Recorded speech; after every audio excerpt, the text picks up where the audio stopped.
We got a big show. Might even be a long show. That is correct. We have so much. We have an interview with Samuel Clemens, the director of a new movie called The Drowned.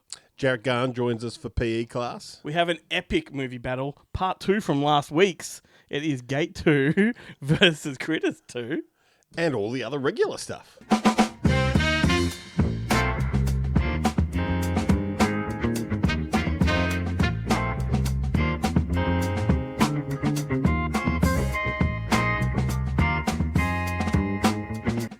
In the words of Ben Helwig, hey, hey! How's it going, everybody? It's good to have you all here. You are listening to Good Movie Monday, the home of nerdy cinematic ramblings. I'm Glenn Cochran, the wordsmith himself, Mr. Ben Helwig. He's right there. AKA the nerd. The nerd. The nerd. What does that make me? The nerd. Son of the nerd. The E-ramblings. The E-cinematic ramblings. That's your E. We never think things through. E.cinematic ramblings. Esquire. Look, how are you? I'm good. I'm very good. I can't say much has happened since I last saw you because nothing much has happened since I last saw you. It's weird because I don't think we've had a movie screening this week. I have. Oh, you have? Yes. You chose not to come. It was on you, my friend. Oh, what was that? Oh, yeah, fucking, yeah, okay. We'll talk about that in a moment. In fact, we'll get to it pretty quickly. Would you like to do the socials first? Yeah, if you would like to follow us on all of our social media accounts, we're on all of them. You can just go to goodmoviemonday.com and find links to everything, as well as past episodes of our show and merch. There is so much. And there's that secret page with the Jeffrey Epstein list. It's an Easter egg. You got to search around to find it, but trust me, it's there. I think that's it. That's it. That about does it. Very good, sir. In fact, like if you are sort of relatively new to the show, we've been doing this for a very long time, so there's a massive catalogue of stuff to go through. We've done previous podcasts, like there are lots of other things. The FakeChamp.net podcast, franchise, rewind and digress. What the fuck was that? A little micro podcast. That's a fun one. They go for 3 minutes each. They're great. Awesome. If I do say so myself. And I think by mentioning Jeffrey Epstein, we've entered into a whole new area of the YouTube algorithm. Absolutely. And it's good to be here. And is it? Well, we're not on an island, so... No. And we're not young. No. We're the problem in this analogy. That's right. There's a reason the list is hidden, Ben. Man, if ever, we record every single week and we always give a reason to cancel us. Like, there's always a reason that we shouldn't be doing this. There is this week's reason. But funnily enough, only you ever get called out for it. So fucking true. Anyhow, moving on. As we said at the top of the show, there's a lot of stuff to get through on this episode. So let's just jump straight into the movies that are currently in cinemas. We haven't seen anything that's coming out this coming Thursday. So let's talk about what came out last Thursday, which is in the meantime since last episode, if that all makes sense. So let me I think I've seen 3 of these. You've seen 1, if I'm not mistaken. So let's begin with Begonia. Yeah, I haven't seen that. Yeah, right. So I've talked about this on about 4 episodes now because you keep asking me about it, assuming that it was already. Yeah. So it's a really good one. I don't remember the director's name. He's that weird guy that did Poor Things and Lanthos that guy. Something. That with a couple guy extra vowels did The Favourite, all that kind of stuff. This I think is his best film. It's the most accessible film he's done. It's a conspiracy theorist kind of movie, all about 2 conspiracy theorists that kidnap a high-ranking SEO and CEO. She's my day job is creeping into the podcast. I tell you what, though, Emma Stone is number 1 on the Google search page. That's right. And they believe that she's part of some kind of lizard people conspiracy, and they are some fucked up, twisted guys, and it's just a really edgy-a-seat kind of thriller with some funny moments in it. I do recommend going to the cinemas to see it. If you're lucky enough to get an audience, I feel like it's an entire movie based around one of my favourite memes of the last 5 years, which is the two black guys, and the guy goes, "When I click my fingers, you will not be gay." And he goes, "Hang on a second, I'm not gay." Yeah, exactly. That's right. No, but I was never gay. I know. No, you can't just... Yes, I can. It's a great bit. So the other one I saw, which you did have the opportunity to come, was Good Fortune, which is the new one with Keanu Reeves and Seth Rogen, also starring and directed by Aziz Ansari. Mm-hmm. And I went into this with the lowest of expectations. I was not anticipating to like it. I fucking loved it, and I watched it the whole time thinking, I reckon Ben would love it too. I think the humor is so up your alley. Look, I didn't know that Aziz Ansari had something to do with it. I probably would have gone to see it. I'm just so over Keanu Reeves. Well, and can I say though, he channels Bill and Ted in this big time. Like, yeah, I've gone over that too. He's back in that mode. He's so good. He actually You made me watch Bill and Ted 3. He's a show stealer in this. Anyhow, Right. go ahead. What were you saying? Yeah, no, I'm just because where was the screening? Is it Kino? Yeah, that's another reason. Not a why great I was, cinema, to be honest with you. There's no leg room, and so whenever somebody wants to get in, that's annoying. It's a nightmare, especially when you are the first person in and you sit on the aisle. Yes, because I want to be the first person to leave. and that was me. That was me. Look, the best way to describe this movie was, and I reckon this is what Ansari did. I think he watched Wings of Desire or City of Angels, take your pick, and Trading Places, and he whacked them together. Right. And it's hilarious. Like, it's just... The conceit is, like, he plays a low-ranking angel that's... He's in charge of... Keanu is a low-ranking angel that's charged with... His only job is to protect people that are texting and driving. Right? So when they're in their phone, he taps them on the shoulder, they avoid an accident, right? But he really wants more, right? He wants to escalate. He wants to get a promotion. And so he steps beyond his mandate. His mandate to save a lost soul, which is Aziz Ansari. And Aziz Ansari, is that his name? Aziz, yeah. Yeah. He plays a guy that's like a lost soul. He's got no job, struggles to make ends meet, lives out of his car. Oh, I have seen the trailer Yeah, for this. and Seth Rogen plays a multi-millionaire sort of tech investor. And they swap. And Keanu Reeves, being like dumb, says, well, the lesson here is that money doesn't buy happiness. And he's like, what are you talking about? It's the best fucking thing I've ever had. And he refuses to... Swap back. Swap back. And so there's this dilemma. Keanu Reeves he loses his wings if he can't get this guy to go back to his old life. How do you make that happen?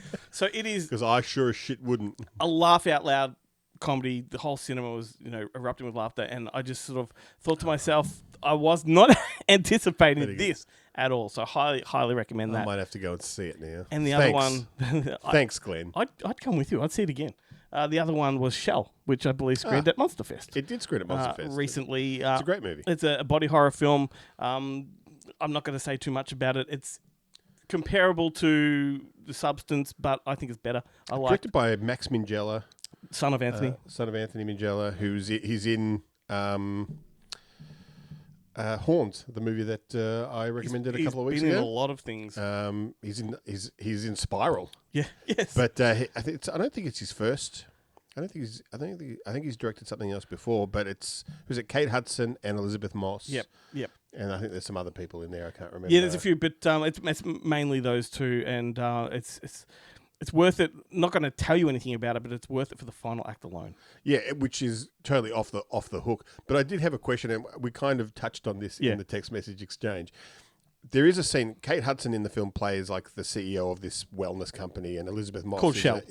Called Shell, and Elizabeth Moss is an actress who's kind of struggling in her career. She was a big time kind of sitcom. Prime. Yeah, she was a sitcom actress, and the sitcom is over, and she was a kid then, and you know. And she gets invited to a party at Kate Hudson's house. They're having this dinner party. Yeah. And then Elizabeth Moss wanders off to find the toilet. Yeah. And while she's trying to find it in this cavernous kind of mansion, she stumbles across Kate Hudson on her bed masturbating with a vibrator. Yep. Who leaves their dinner party where there are still guests in the house and goes, "I'll be back for a quick wank."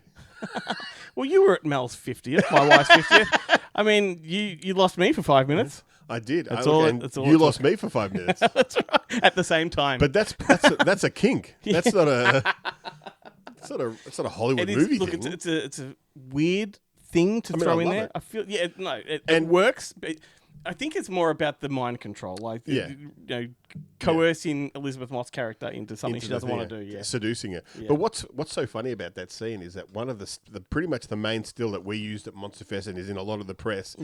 Is Kate Hudson, because Kate Hudson's and Elizabeth Moss like looking in a mirror, and the vibrator's in her hand, but you just don't see it when you don't know. That's right. It's a big one too. Yeah, it's like a wand, and she lends it to her. That's the thing that's so outrageous. Like I didn't realize that was a thing.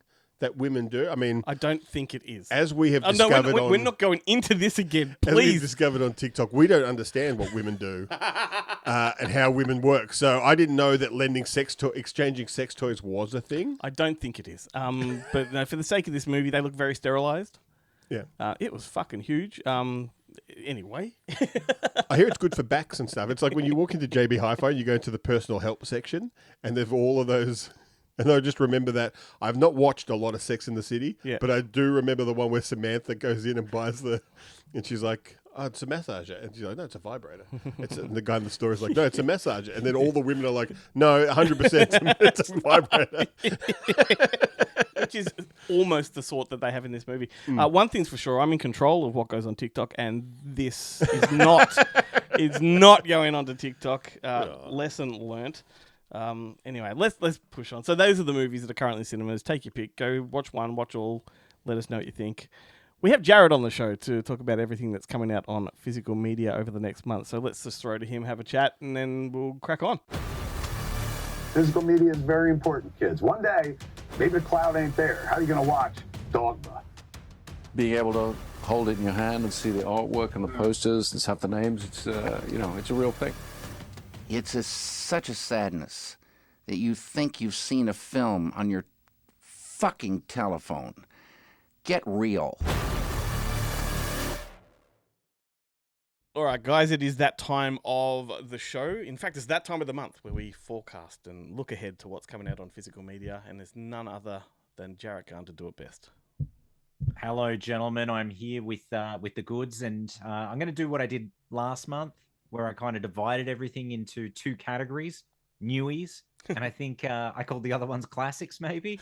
And obviously, some of the films are probably far from classics, but needless to say, they were released some time ago, and they're just coming out on 4K or in some instances Blu-rays. So yeah, just keep it nice and clean. I thought I'd get the mess out of the way first, and we'll get through the newies, which I don't know how this happened, gentlemen, but I think I've actually seen most of the new releases, which is just, I know, I think I've been to the movies a handful of times. I have caught up with some stuff on streaming. So yeah, I'm pretty pleased to say I've probably seen 3/4 of the films being released this month on home end that are new. The first one being Weapons, which is coming out across all the formats, 4K, Blu-ray, DVD. This one's got Atmos on the 4K and the Blu-ray, and it's one of those movies that would definitely benefit from Atmos. In terms of special features, a bit light on. It's like 3 featurettes. There's no commentary track, which is a shame because we've been waiting for that Barbarian release. And, that went digital. It hasn't had no physical release, but the director has recorded a audio commentary that you can listen to on the iTunes version of it. But yeah, as far as I've seen, no commentary track. It's really weird too, because he's been out on a campaign trail just completely talking Non-stop about the film and how he came up with it and all this kind of stuff. So 100%. They had him out for the theatrical, and he's been out now promoting the home end release, doing, so yeah, it's sort of baffling. And being a Warner title, I just don't see them double dipping any time in the future. So yeah, crazy. But I did get to see that one theatrically, which I was most excited. It was one of those weird movies that I went to see in a cinema, and the cross section of people there was just baffling. I thought this publicity's worked because this is the most, varied group of people I've seen in a cinema. Every age bracket, every ethnicity. It was just something else, and I was like, wow, okay, mums and bubs is really working. Yeah, well, we got a babysitter for this one, but they do need to do some mums and bubs sessions of these. They had movies. a slide.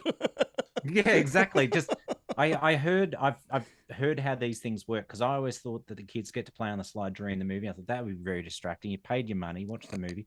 Apparently they do an intermission in the middle of the movie, which sounds fantastic because the kids can get on the slide. Maybe you can use the bathroom and I have been into one of them. They open it up before the film, then they close it, and then they open it up again, close it. I have to say, as I'm getting older, the having an intermission for a toilet break in the middle is a lot more appealing. So maybe I need to start going to the mums and bubs sessions just to take a quick break. I know. And you get some hot mums. It's hard because I like to drink, I like to have a big beverage during the movie and then just have to hold on and spend the last 15 minutes of the movie not really enjoying the finale because I'm just trying to hold my bladder. But I do remember last time getting up at an inopportune time to go to the bathroom. I think it was during the Death Wish remake, the Eli Roth one with Bruce Willis. And of course, the moment I left is the moment they get into the house and, almost kill his wife. I don't think she dies in that one from memory, or at least she's in the ICU. And I remember saying to Danny, they didn't rape her, did they? And she goes, no, they didn't. I went, oh God, that's such a relief. I go, every Charles Bronson film in the Death Wish series, someone was getting, Yeah. So anyway, that was refreshing. So I've never gone to the bathroom during a movie ever again, because I certainly don't want to see Elizabeth Shue or whoever not get killed on screen. Moving on, Megan 2.0, I think it's Megan, is coming out. Now, this is one of those beautiful releases that's being released in an unrated edition locally with an MA classification. So I think maybe we just call it uncut. I didn't see this unrated version. I saw the theatrical cut, and I really struggled with it. I thought, I'm all for doing fresh things with, IPs, but I mean, you've had one movie. I don't think it's too bad if you go back to the well for the sequel. Maybe by the third one, try something new. But this was like a completely different film. Yeah. Like it was, yeah. Yeah, I don't know. I guess he's just he's flexing his autonomy, I guess. Yeah, 100%. And, hats off to him. Like, I mean, it's a shame it wasn't successful, because it could have, well, maybe fourth time will be the charm. He's done 2 bangers. He had Housebound and Housebound and the original Megan. Yeah, exactly. And now there's a spin-off for the Megan franchise that's coming out early next year, Soulmate. And I think the A is an 8, because that's clever. Yeah. I love it when you take a film title and you change one of the letters to a number. Anyway, moving on. That one actually, in terms of special features, has 4 featurettes on it. So again, no commentary track, nothing special about this. Does have Atmos on the 4K and the Blu-ray though. I couldn't see myself revisiting this one anytime soon. The next one I'm super excited about, and I know you gentlemen probably are too. The Naked Gun 4K Blu-ray DVD. It's coming out in all the formats, and this is a full-fledged special edition. This is actually a special edition, because not only do you have like 6 featurettes, you've got deleted scenes, outtakes, and what else was there? They've got mock commercials in there as well. So outside of a commentary track, this is a pretty definitive edition. And I saw this one theatrically, and I thoroughly enjoyed it. I loved it. It was so good. Right down to the end credits, which, spoiler alert, I mean, it's the end credits, but when Pam Anderson runs up to one of the paused bathers on, the Lazy Susan and says, get up, you piece of shit. That's right. That's what it was. I laughed about that for days. So I'm so stoked that this is getting a 4K release, because it's hard enough getting a comedy into cinemas, let alone it coming out on home entertainment and getting a 4K release. I really hope that they position the disc so that it's like the hole in the disc is where it's crunchy, so you can put your finger through. That would be amazing. You should be working in the marketing department there. I just want it to be called Beg for the Brown edition. It's got the kind of ass that makes you beg for the brown. Oh, I'm so excited. And Atmos on the 4K and Blu-ray. So, I mean, that's going to sound great, especially with those swooping owl sound effects in 4K. It'll sound great on the Atmos track. Now, the next one, Together, is coming out. Another film I saw theatrically. And I had a bit of mixed feelings about this. It was fine. I didn't love it. I liked it. It was shot a stone's throw away from my office here. That's pretty fucking cool, actually. Yeah, that's cool as. Interesting. But yeah, no, I enjoyed it. I will happily revisit this one. And it's coming out with no Atmos, unfortunately. But there's no Atmos track on the US release, and I don't think there's one on the UK. So they probably didn't even do one, to be honest. But that's coming out 4K Blu-ray and DVD, and it's got a bunch of interviews on there. So if you want to know what I'd do if I was in that marketing department, I'd just not have a seam in the case, so you can't actually open it. That's great. I thought it would be like those old school VHS, like Once Upon a Time in America, or Gone with the Wind, that opens up like this kind of with the sticky substance in the middle. Yeah, right in the middle. Yeah, that's got to be the lenticular with the three faces. Yeah, that would be great. Yeah, totally. I love that. Not as a spoiler, although I think I enjoyed the film, but my criticism of it is the same as my criticism for 95% of other films. Needed more tits. Oh yeah, of course. There you go. Yeah, I can't remember. It has a nutty scene in it. Yeah, oh, the nuts. Yes, that's beautiful. Yeah, there's plenty of dick in it. Yeah. Well. Well, there you go. That's a seal of approval. Moving on to The Life of Chuck. Sadly, no 4K for this one, just Blu-ray and DVD. This one's coming out. I'm curious to know, did you guys see this? Yeah, I loved it. I think it's right up there with the great Stephen King adaptations. Yeah, right. I haven't read the source material. I enjoyed it, but it felt a bit like Curious Case of Benjamin Button in that it was like an exciting sort of thing about a very ordinary person, which I completely get. But I kind of wish he'd done something exciting. It's pretty Yeah. true. It's pretty true to the book. Yeah. And the book goes in reverse like this one does. It's the same structure. Like, Yeah, right, right. Yeah, no, It, I like the tone and the feel about it. Kind of had a Truman Yeah. Show feel about it. Like it was, yeah. Yeah, yeah, yeah. it takes its place in the pantheon of greatest movies with Chuck in the title, right behind I Now Pronounce You Chuck and Larry. and what's that one with Dane With Dane Cook? Cook. Yeah. Good Luck Chuck or something like that, or Yeah. something That's like third. that. Yeah. Yeah. Yeah, This okay. is- That's third. And yeah. the, Okay. the adaptation that's coming for Nick Offerman's book, Little Woodchucks. Little Woodchucks, Yeah. yeah. Okay, well, like, you got a top 4 there, so you just come up with the 5th one in your set. The Uh, thousand. No, it's beavers. That's beavers, not Yeah, wood. that's hundreds of beavers. Hundreds of beavers, yes. Are Banger. you thinking of Chuck E. Cheese? Is that where the beaver thing came from? the Is he yeah, a Five beaver? Nights I at think he Freddy's. is. Yeah. Five Nights at Freddy's, yes. Curse of Chucky.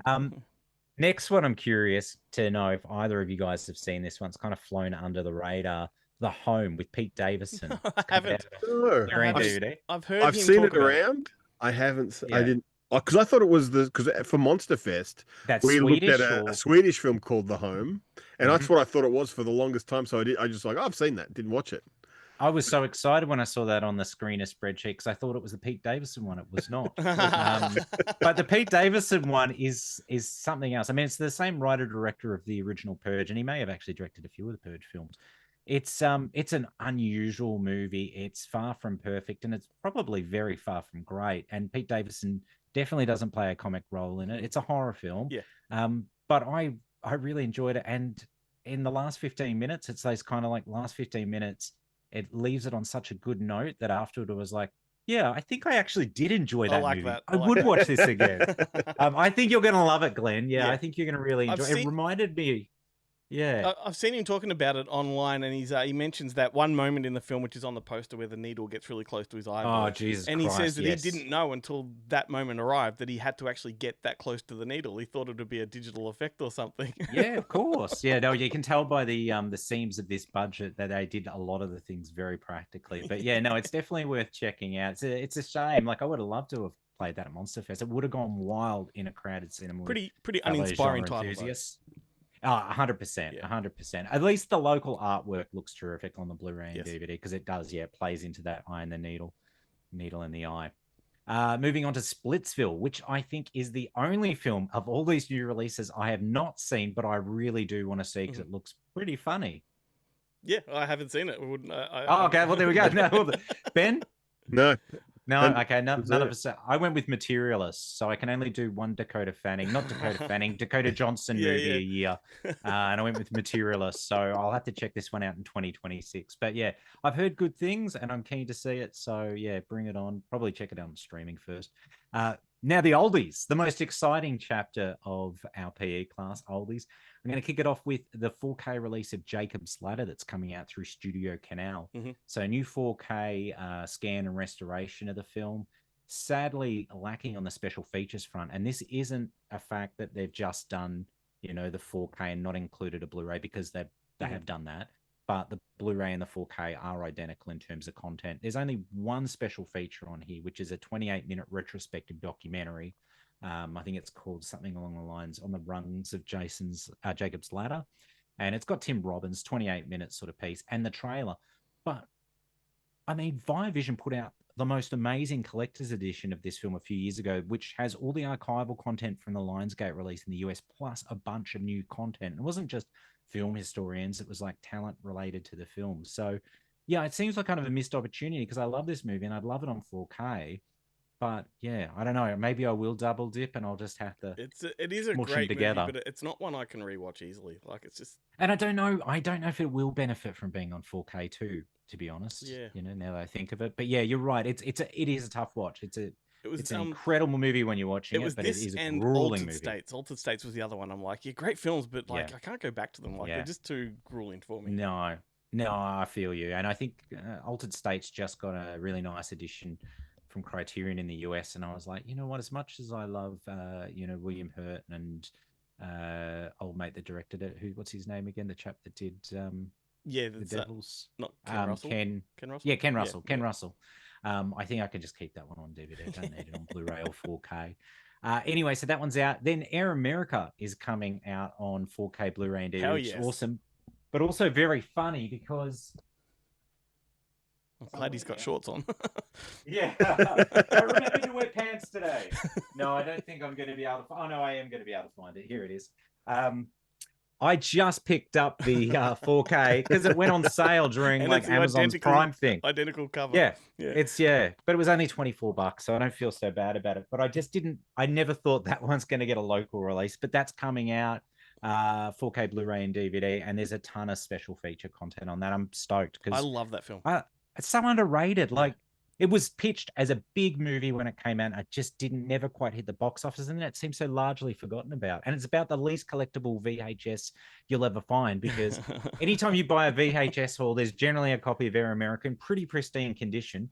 And you're like, well, that roadshow case will be good for housing something else because seemingly no one likes it. Even had a dual-sided slick. It was magnificent. That movie just reminds you how long Robert Downey Jr. has been a big deal in Hollywood. 100%. And that I feel like that was when he really kind of crossed over from the teen sort of films it was his first into the adult world. Foray into the serious stuff. Yeah. Not that it's and a then serious film. Yeah. No, but yeah, absolutely. Acting alongside Mel Gibson, incredible. That's Roger Spottiswoode too. Love that director. It is, yeah, incredible filmmaker. And now we just need he did the Getaway remake, didn't he? I don't know, but he had just done Deadly Pursuit. Oh, fucking Just Shoot to before Kill. it. Love that Yeah, movie. yeah. Kirstie Alley, Tom Berenger, and who else? Who was the other actor? Clancy Brown. Yeah, the Kurgan's in it. Yeah. And Kurgan. God, what a great movie. And That's dying for a Ben's Blu-ray favorite, release. was it Richard Moore or whatever his name, the guy that kills himself in It? Oh, yes. Richard Massa. Massa, Richard that's it. Massa, yeah, absolutely. Yeah. He doesn't fare much better in this one. No, from he memory. doesn't.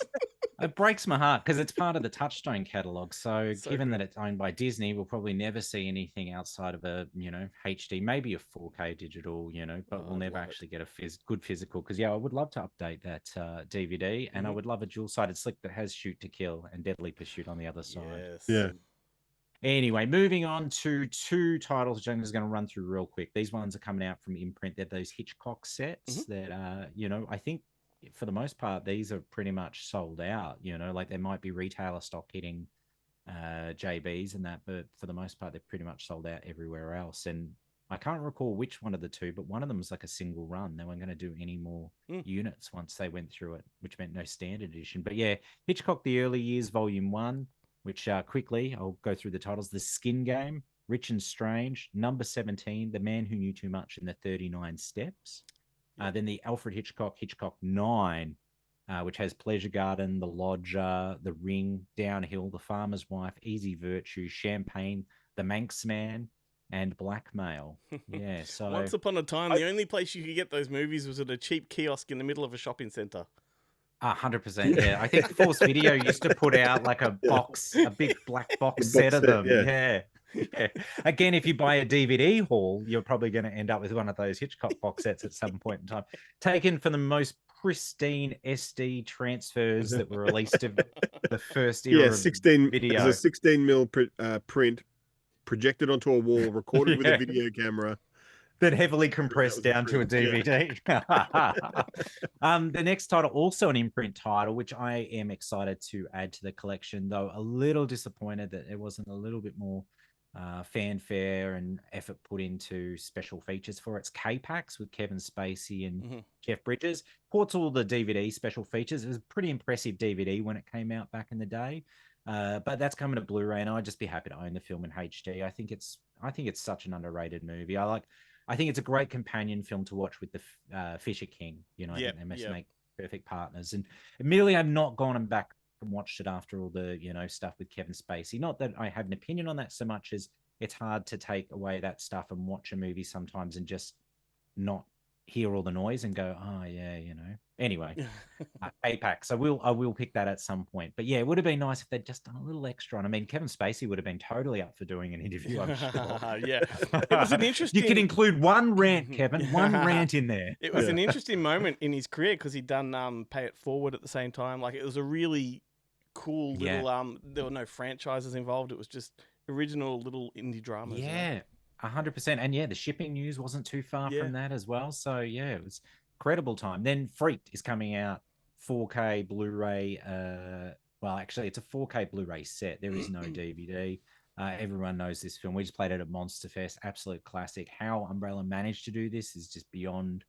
I don't even know how, because technically it's owned by Disney because they own the Fox catalog, and somehow they were able to make it happen with Alex Winter on board and his full support. And they've done it in cahoots with Draft House in the US. It's an amazing looking restoration. I think that's how they did it. They must have done it with Draft House. Must have been leading the charge, because Draft House through Mondo posters were doing all those Disney movies and stuff like that. So they've got connections. Yeah, they've got those you're connections right too, and they were doing all those Mondo Steelbook art stuff for the Disney releases as well. Yeah, so that's obviously the relationship. But yeah, fantastic release. I'm going to use this moment just to insert a little bit of information that we haven't included on the rest of the show, because it just came to my mind. Ben and I are about to talk about Gate 2. And last week we talked about Gate 1, and I believe Alex Winter has been in production of Gate 3 for a while now. And that's the next project he's trying to get off the ground. So I'm so glad. I'm so happy if that happens, because he was on it for so long. I remember his website when I was doing a lot of research for Gate 2, funnily enough, because I did an audio commentary on the Blu-ray release. When I was doing that, I was doing a lot of research, and on Alex Winter's site, he had like sketches and all these production ideas. So, I mean, it would be phenomenal if he was to bring his talents. I just watched his recent film, Adulthood, as well, which was surprisingly quite good, with Josh Gad. And I typically don't enjoy Josh Gad, but he played a pretty despicable character, so I liked him. It must really bother you that he's the one spearheading the whole Spaceballs 2 thing. I know, but I guess, I mean, he is kind of suited to that. I don't like Jeff bad Bezos, people but can I do do good love things, Amazon. Bad people could do good things. Yeah, it's true. It's true. So moving on, briefly mention this one, and this one's pretty much just because a good friend of the podcast, Joel Brady's, worked on this release, and it's The Fire Within, the Louis Malle film, French film, is coming out through Umbrella in a really spectacular special edition. I've never seen it. When Joel told me he was working on it, he said The Fire Within. In my head, I think I heard him say A Fire Within, and I went, "Hey, A Fire, the band. Wait, what are you doing? Is it a documentary?" Anyway, so that one's coming out. Then Cecil B. Demented, the John Waters film. Yes. That's coming out on 4K, another spectacular edition, as well as a trade-wide one from Umbrella. The one I'm most excited about that's coming out from Umbrella, because it means I don't have to import the US release, and it's really hard, because at the moment, Lionsgate in the US have started doing this Lionsgate limited sort of series, and you can only buy it from their website. And obviously they don't ship outside of the US, so you would have to use a mail forwarding service. The releases that they're doing through this thing are already quite expensive. So by the time you put the mail forwarding on, you could end up paying like $120 or more for one Blu-ray. And for instance, this one, All of Me, they're doing the release, but Umbrella's done a localized release of it. Different special features, so I'll be picking up the local, same transfer. This Lionsgate Limited thing's killing me, because they're exclusively doing all those Vestron Collector Series releases through Lionsgate Limited. So you used to be able to get them on Amazon, and they were trade-wide in Walmarts, wherever in the States. And they ended up getting really cheap. They were retailing for about, I think about 15 to 20 US, but now they're charging for these limited ones like $30, and they've just done Hider in the House, and of course they need Hider in the House on Blu-ray.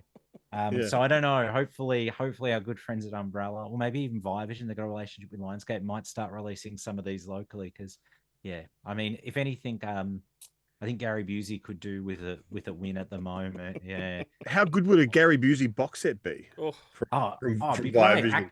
Act of Piracy. Hider in the House. Silver Bullet. Silver Bullet. White Tiger. Yes. White Tiger would be great. Or Tiger Warsaw. Oh, no. Eye of the Tiger. Tiger Warsaw's the one, Patrick Swayze. Yeah. Eye of the Tiger. That's right. Eye of the Tiger would be fantastic. Yeah. I mean, it's had a UK and US release, but you stick it in the Busey set, and you get some exclusive content with Busey. Yeah, I'm all aboard. Yeah, some buttered sausage. You've never read the Buseyisms. Comes with some buttered sausages. You've never read the Buseyisms, the book that Gary Busey put out. I recommend you getting on Audible and actually listening to him read it, because it's a phenomenal read. And for a point in time, he was when I would be away from home, I would put that book on, and he would serenade me to sleep with his sweet words and sagely advice. I wish he'd listen to some of his own advice because needless to say he's been in some From Buddy Holly to Lethal Weapon to Ginger Dead Man. Yeah, absolutely. Predator at the convention. Yeah. But anyway, you can go and hang out with Martin Coe. They could make a great movie together. There's a buddy cop movie waiting to happen. How good would that be? It would be great. Now, these next two titles I'm really excited about because I think I might have talked about this last month with Ben on the show, was that Shout Studios have started releasing films locally. So we had Labyrinth and The Dark Crystal come out. Now, this month, we've actually got some of their genre titles coming out. We've got Fade to Black, one of my all-time favorites. Yes.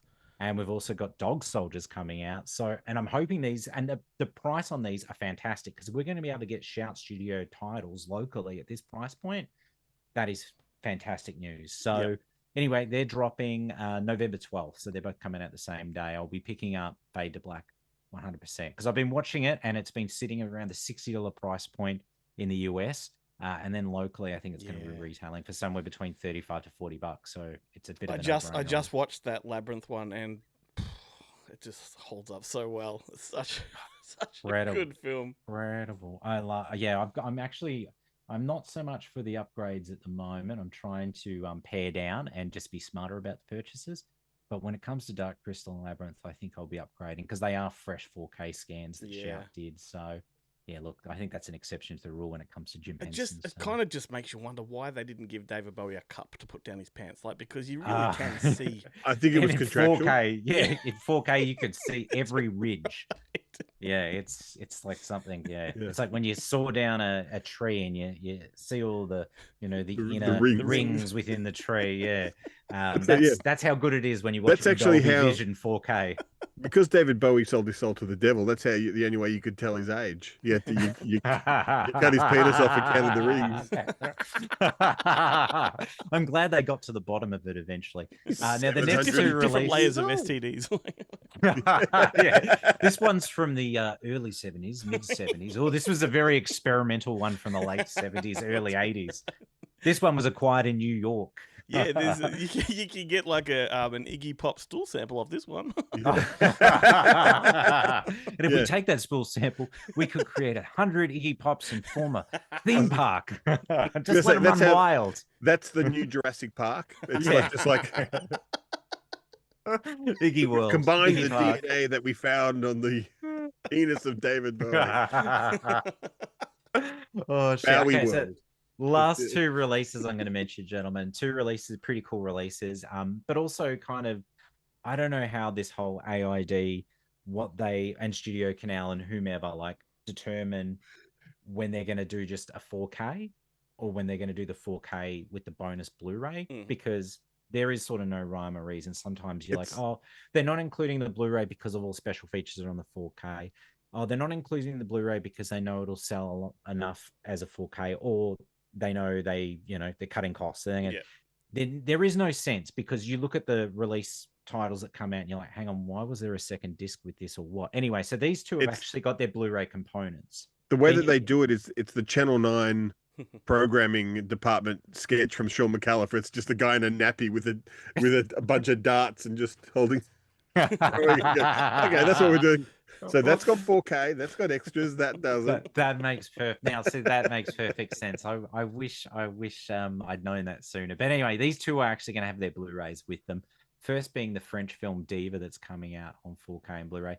I've never seen this movie, but I've always wanted to see this movie because I remember the trailer on so many Palace tapes back in the day, and the artwork was really enticing. And I think I was only put off. Yeah, it was an Academy title. I think I was only put off by it being French language and me being like 7 or 8. It's the debut from the guy that made Betty Blue, yeah?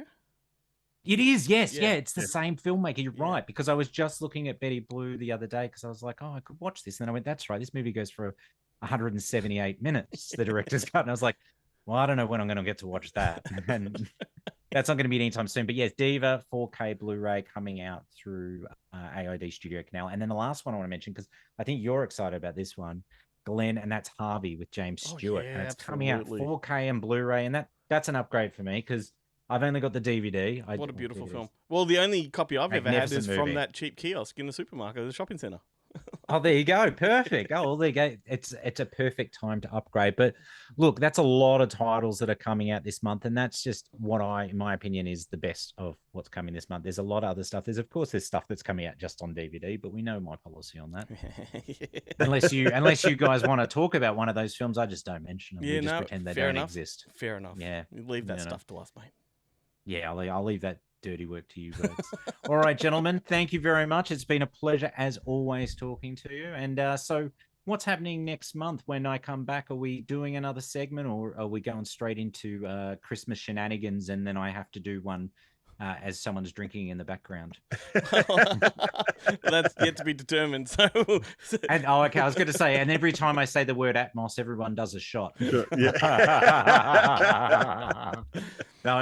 I'm looking forward to it. So I'll see you guys next month. And until then, stay physical. It's Terrific TV Tuesday, the only Tuesday TV segment that drops on a Monday. Look, it's that time of the week, Glenn, where we're going to talk about all things TV. And it was a big week for both of us because after a false start, thanks to America being a day behind us, we finally got to watch It, Welcome to Derry. we did. The first episode of the new Stephen King series, based on the origin of Pennywise, I guess is what it's kind of promoting it to be. You do not get that sense from the first episode, but that's what it says in the Yes. I mean, the write-up. whole premise of it is it reoccurs every however many years, was it Yeah. 40 or something like that. So this is obviously just previous encounter with Derry. Yeah, but if it is, Yeah. he's fucking off the hook. Well, in this, he's nothing like No. like he's a contained entity in the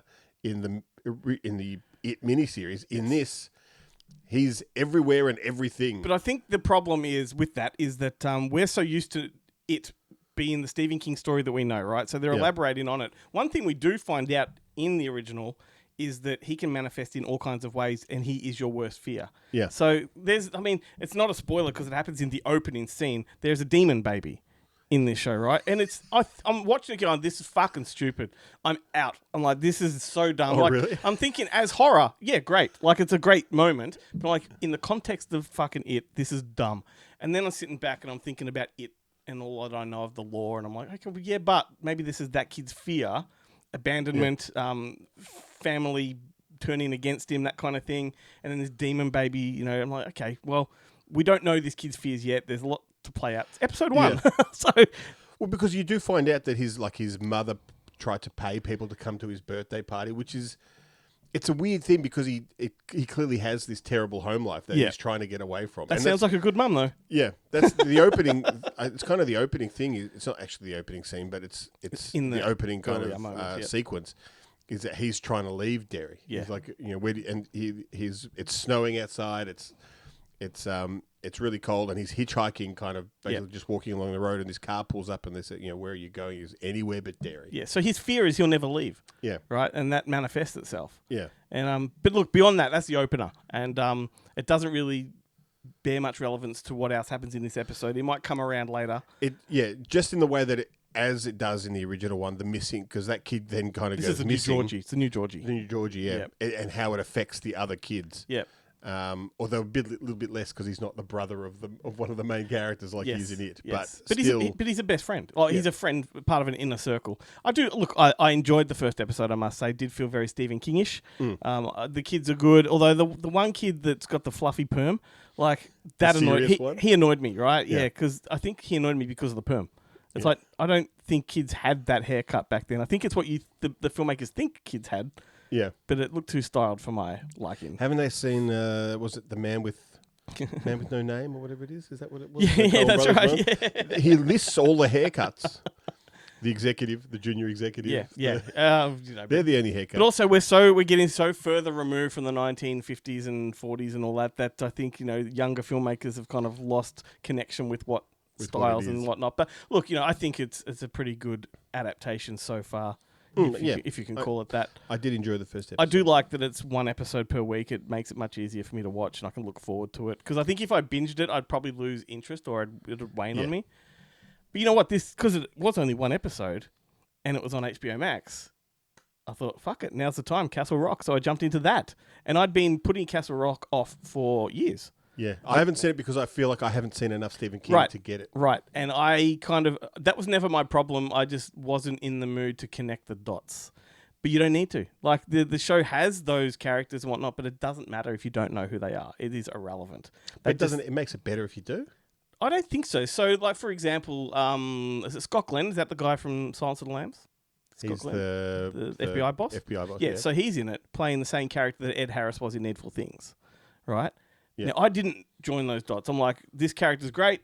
No, he's obviously got a history with Derry. Not Derry, that makes Castle Rock. absolutely no sense because Scott Glenn and Ed Harris are about the same age. Why couldn't they get Ed Harris? He's available, willing to work. Well, I mean, maybe he couldn't. You know, maybe they couldn't get him. But there's all kinds of things. And this is not to mention that Castle Rock, that fucking Needful Things took place in the 90s. This takes place in the early 2000s, so it's the age thing.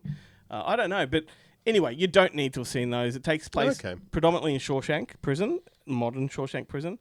Did you watch an entire season? Or did you No, I'm 3 episodes in, and the intrigue is there. It's really good intrigue.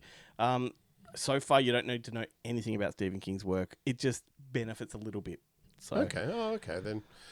By That's now, good. Maybe I'll give it a go. By now, lots of people that are listening may have seen Castle Rock, and you can jump into the comments and let us know. And let us know. Worth going any further? Cause let this guy know. It's only 2 seasons, which makes me wonder: did they round it off on a nice? Well, I know that tight Misery ending? comes into it somewhere. Season 2, Annie Wilkes character. Mind you, she's a young Annie Wilkes. So is it flashback? Does the second season take place a while ago? I don't know.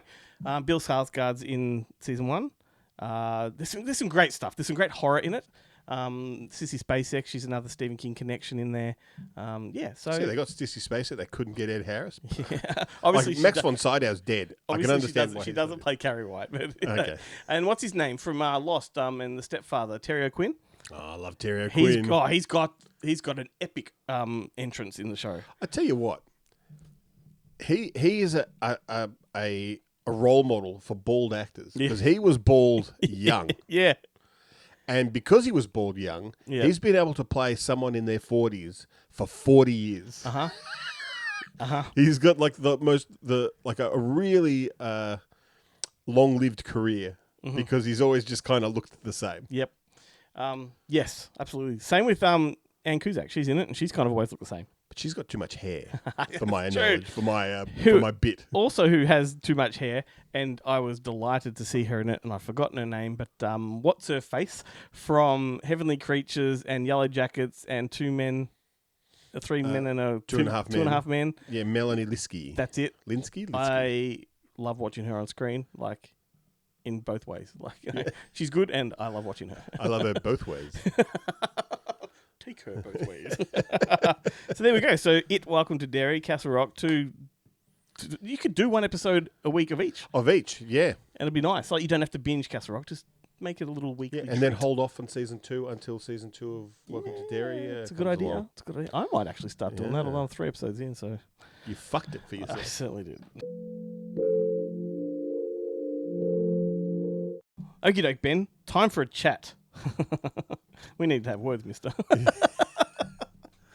We have an interview now to throw to you. Samuel Clemens directed a new movie called Drowned. It's currently on digital platforms to watch. You can go and check it out right away.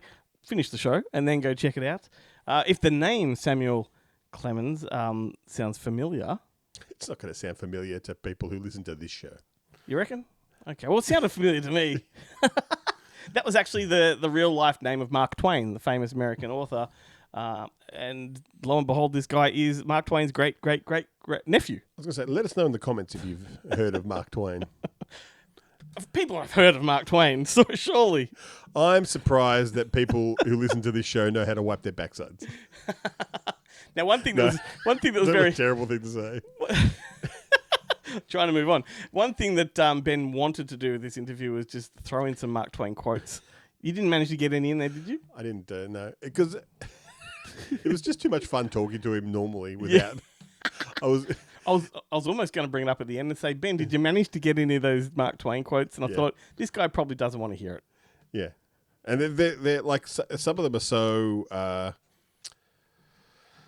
so kind of well known that they're almost Hidden. too well known that they're no longer even attributed. And he'd know what the fuck you're doing. Yeah.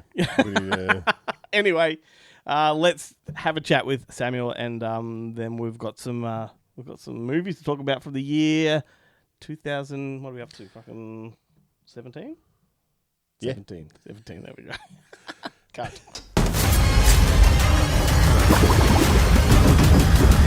What have you done?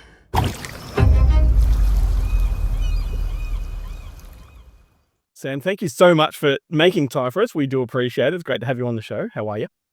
I'm good, thank you, and thank you for having me on. It's a pleasure to be on.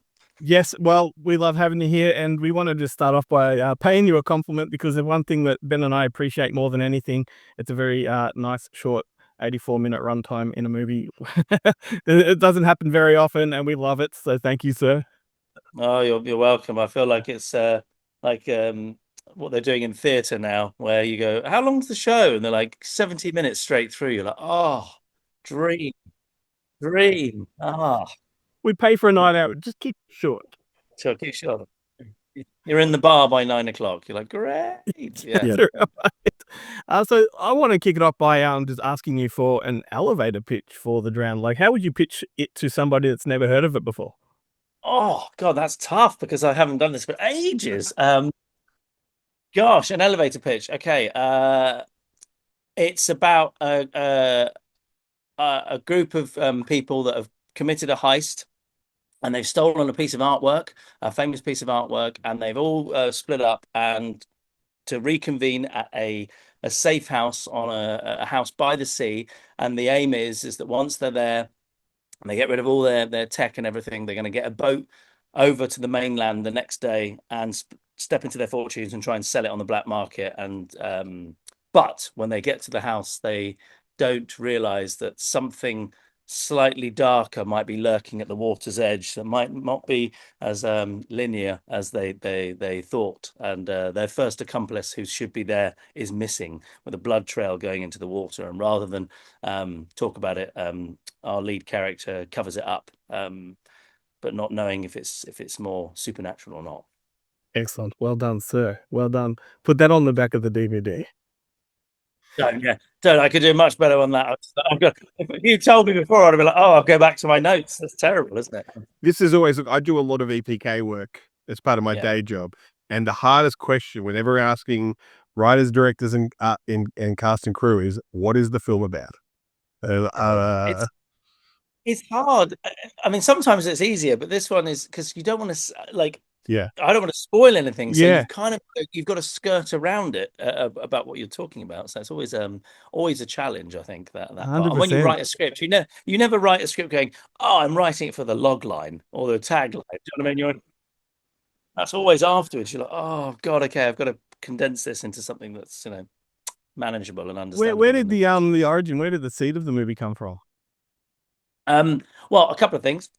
One was an absolute necessity to make a feature because I thought I was going to go mad, and we've been talking about making one for a long time, and so it was massively born out of a desire to do it, and necessity. I felt like for my sanity, and we were going to make another film that we are in production, sort of in early pre-production for right now, and that film is based on my father's play that I adapted over COVID, and we were looking at maybe trying to shoot it in the UK because it's set in Provence, and we thought we'd never travel again, so we went up and down the country, and we just couldn't quite find what we wanted. I was going to say, was it easy to find a Provence-like place? Absolutely not. That's completely why it fell apart. But I booked off this time to make it, and so I suddenly had time off that I'd booked. So I thought, well, I better do something with my time. And my partner said, why don't you write something else? And I was quite inspired actually by how my father, who was a writer, how he started. He started in a way where they for these studio owners called the Danziger brothers in the sort of early 60s, and they would buy sets from other movies, and then they would say, right, you've got the Old Bailey, a Victorian street, and a submarine. You've got to write a movie with those 3 locations. And so I thought, well, that would be easier to do, because then at least I know how I'm going to shoot it. And I remember Dominic, who's in the movie, he socially had mentioned this house that he stayed at when he was younger, and he was terrified of it. And when he'd stay there, he'd sleep in his car because he hated being in it. And I was like, great, where's that?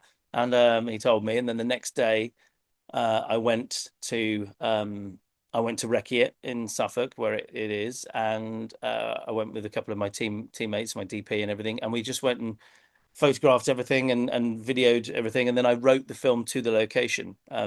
So I had a kernel of the idea of that it was a team that had pulled off a heist at that point. I hadn't worked out what the heist would be. What had they stolen? We went through a lot of variety of different things. But I knew I wanted to do something that tackled sort of an ancient myth, because I feel like I grew up on those stories, and I felt like it was interesting to try and tackle a modern version of that myth. And so that was the sort of the seed of the idea, and then it was totally sealed when I was working. I was sort of working out what could it be, what's the MacGuffin that they've stolen, and we were thinking about lots of different things. And it was funny, in my mum's bathroom at home, which has been there my entire natural life, in a little mirror in a mural is the painting, and I won't say what it is in case of spoilers, but it was in the mural, and it was like it was staring at me going, I've been here the whole time. And what was amazing is that even though I was looking at the mythology of the story, the painting is the story of the movie, just retold. And so that happened. It felt like total serendipity that it kind of came together. So they were the sort of the elements that kind of, and then that's when it just flew out of me from there. And the best thing about myths I've found is that they've just fallen out of copyright, so you can use them to your heart's content. Perfect. Yeah. Don't have 5-year period. Yeah, that's right. I think the location you shot at is it's a really unique looking beach. I think firstly, one thing us Aussies would notice about it is no sand between the. No, it's a pebble, a pebble beach. We don't have that down here. Rock beach. No, and I can tell you, carrying kit up and down on a shingle beach is not fun. I mean, we all lost a lot of weight doing that. It was full on. But yeah, no, it's an amazing location, and I didn't realize at the time until we got there that it has been used in some films before. Most famously in the movie Yesterday. I don't know if you've seen that film, Yesterday. Yeah, Beatles. Yep. It's where I think near the end of the film, where he goes to see John Lennon. Yeah, John Lennon. It's the same house. It's that house. Yeah, familiar. Yeah. No Robert Well, I didn't know that at the time. Yeah. And I was like, well, if it's good enough for Danny Boyle, it's good enough for me. So it's like it's such a long way from the shoreline to the house. Like, it gives you such depth to work with. But I was going to ask you about the difficulties with that bloody pebble stuff. Like, it's horrible. Well, the difficulty. Yeah, well, it does, but it's a nightmare for sound, obviously, because when the crew are moving, it's really, really tough. So we had to try and put blankets and things down, and you know, when we had a bit of Steadicam work there, it was really hard for the Steadicam operator to maneuver. So we had to go and get a load of chicken wire and put it underneath it, so you've got a flat surface that you can walk on.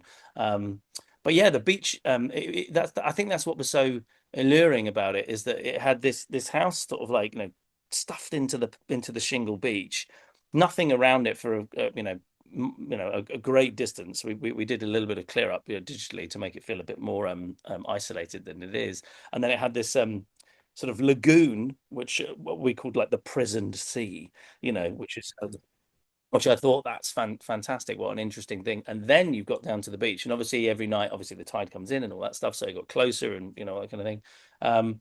But going up and down that, the difficulty that we had was that it very quickly became night shoots, of having obviously seen the film. Most of it is over one evening, but it was in summer, so we would start and we'd have to black out all the windows and start inside. And then when it got properly dark, around sort of midnight, 1 o'clock in the morning, then we would move everything outside and go to the water's edge and to the beach and do everything in the dark. And then when the light started coming back, we'd have to come back in. So there was always like a unit move every day. Do you know what I mean? To make use of the darkness, and so we had to, because we had a very limited window at the house. We only had 7 days to shoot there, which was Wow.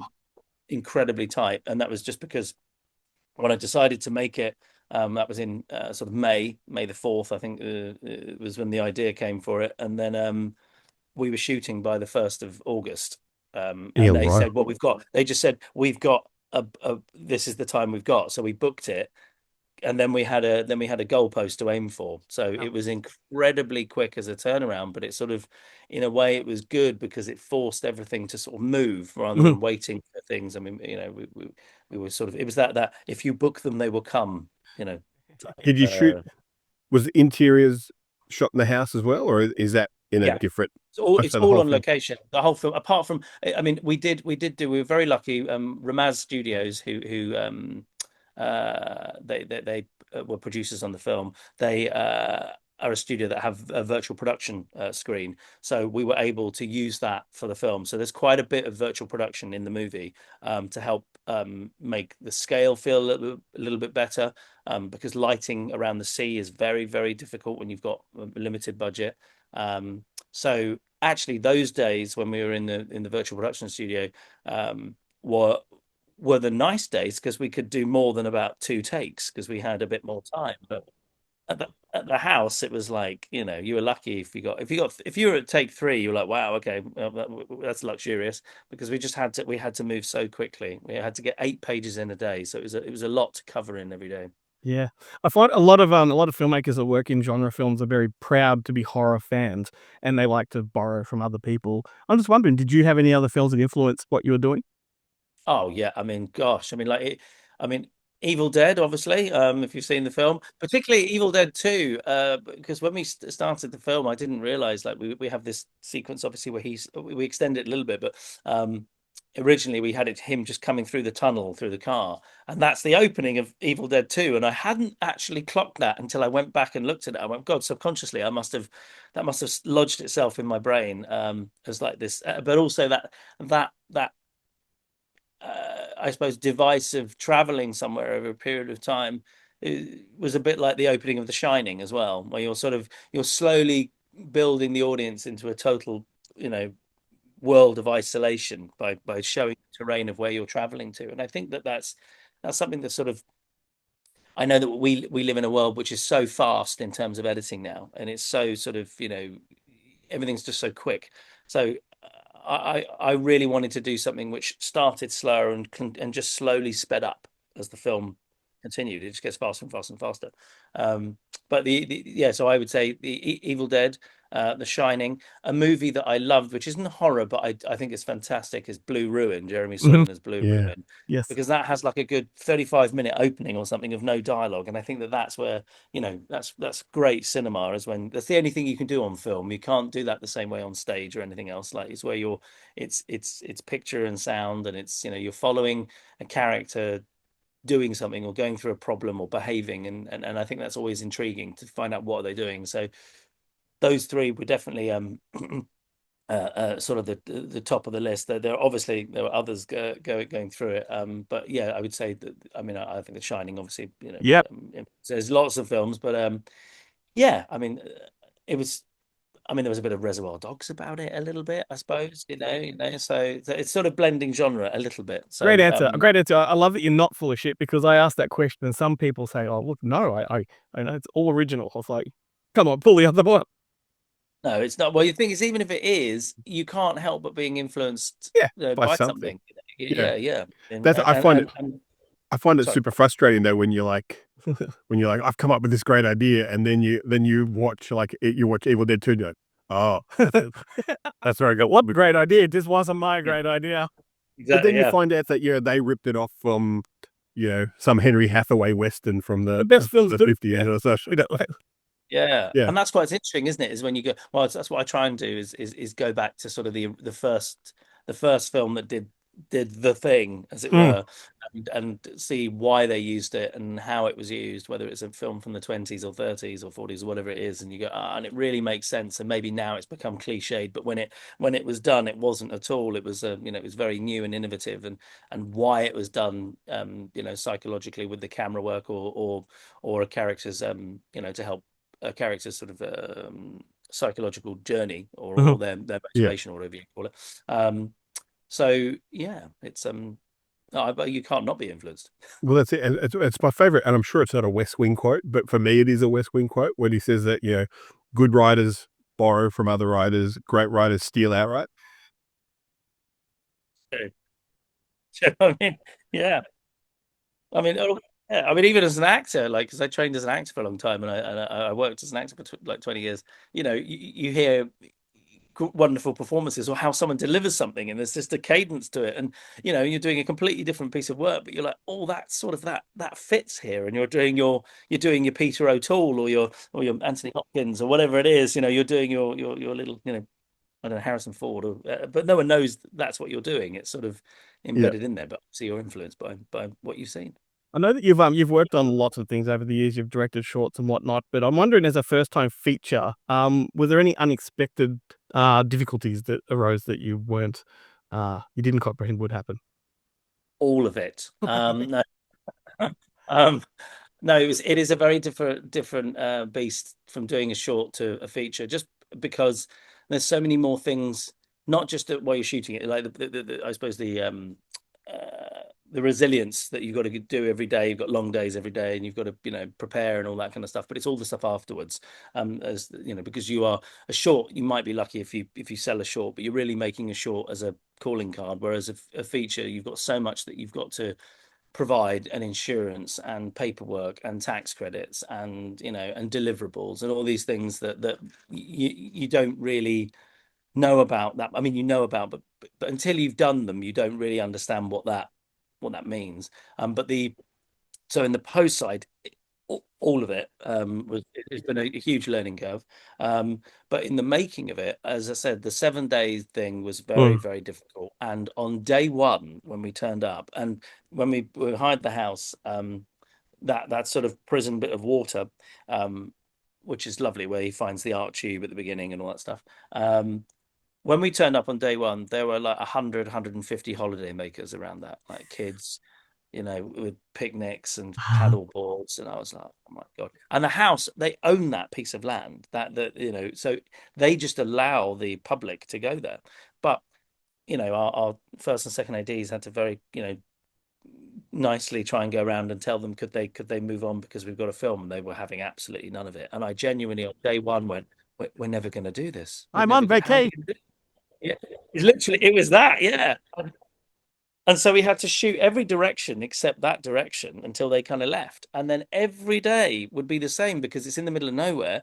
Even if we put filming up, they wouldn't care because they've been going there for years. They turn up. And so we had the same every single day. We had to deal with, breaking the hearts of holidaymakers. But most of them were like, I've been coming here for years. I'm going to stay here. So you're like, okay. So we had to just, even though we paid for it, I felt like, let's just shoot around it. So you're I think filmmaking is just problem solving. Sure, you're allowed to film people in public. You should have filmed them and then saved it for later and just put them in a movie later down the track. That's true. I should have done that. Yeah, I don't think we had time. I think we had to shoot, but I would have absolutely. And the movie can be like annoying holiday makers or something like that. Assholes. Just murder them. Yeah. Make us like a. This is great special effects, isn't it? Yeah, bad vacation. Yeah. So what's a takeaway from this that you would apply to the next film? I think, well, I mean, look, I think whenever I talk to anyone that's made features and everything, and first time, depending on what budgets and things they're working at, I feel like time has and modern filmmaking, we're shooting things faster, I think, than people used to do, because you can't afford to be doing it longer, and films are worth not as much as they used to be, so you've got to do it faster. So I think planning, I mean, we planned as best as we could, but because we're talking from May the 4th to, and we did a weekend shoot in July, the 1st of July. That's such a quick turnaround. So the next one, I mean, I am preparing as much as I possibly can and storyboarding, because we didn't have time to storyboard. So we shot listed everything, but I couldn't storyboard. And I think storyboards are great, but they're not.